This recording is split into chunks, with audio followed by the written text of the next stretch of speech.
PA Governor Charlie Baker got fired up about President Trump's suggestion last night that there may not be a peaceful transfer of power if he loses the election. Now, the White House and top Republican leaders insisted today that if there is a transition, it will be peaceful.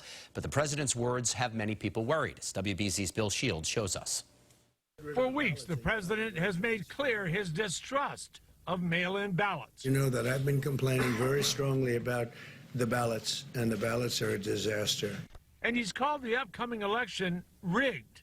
And Wednesday hinted he may defy the Constitution if he loses. There won't be a transfer, frankly. There'll be a continuation. In a million years, I never imagined that in the United States we would be talking about this. But BU law professor Jack Bierman is stunned at what he's been hearing from the president.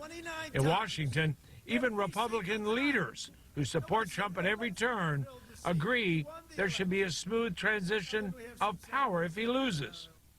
And Democratic challenger Joe Biden cannot believe what he's hearing from Mr. Trump. What country are we in? Look, he says the most irrational things. I don't know what to say about it. But Professor Bierman says there's no gray area in the Constitution. The loser is out. well, unless they've gone through the process of certifying him as the winner of the election, he's out of office on Inauguration Day, and that's it. There's no wiggle room in the Constitution. Even Governor Baker weighed in against Trump.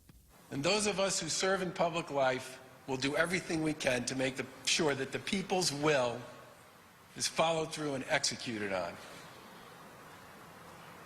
Because that is fundamentally why there's a United States of America in the first place. Baker went on to say, how many times in an election have we heard the words, the people have spoken? I'm Bill Shields, WBZ News.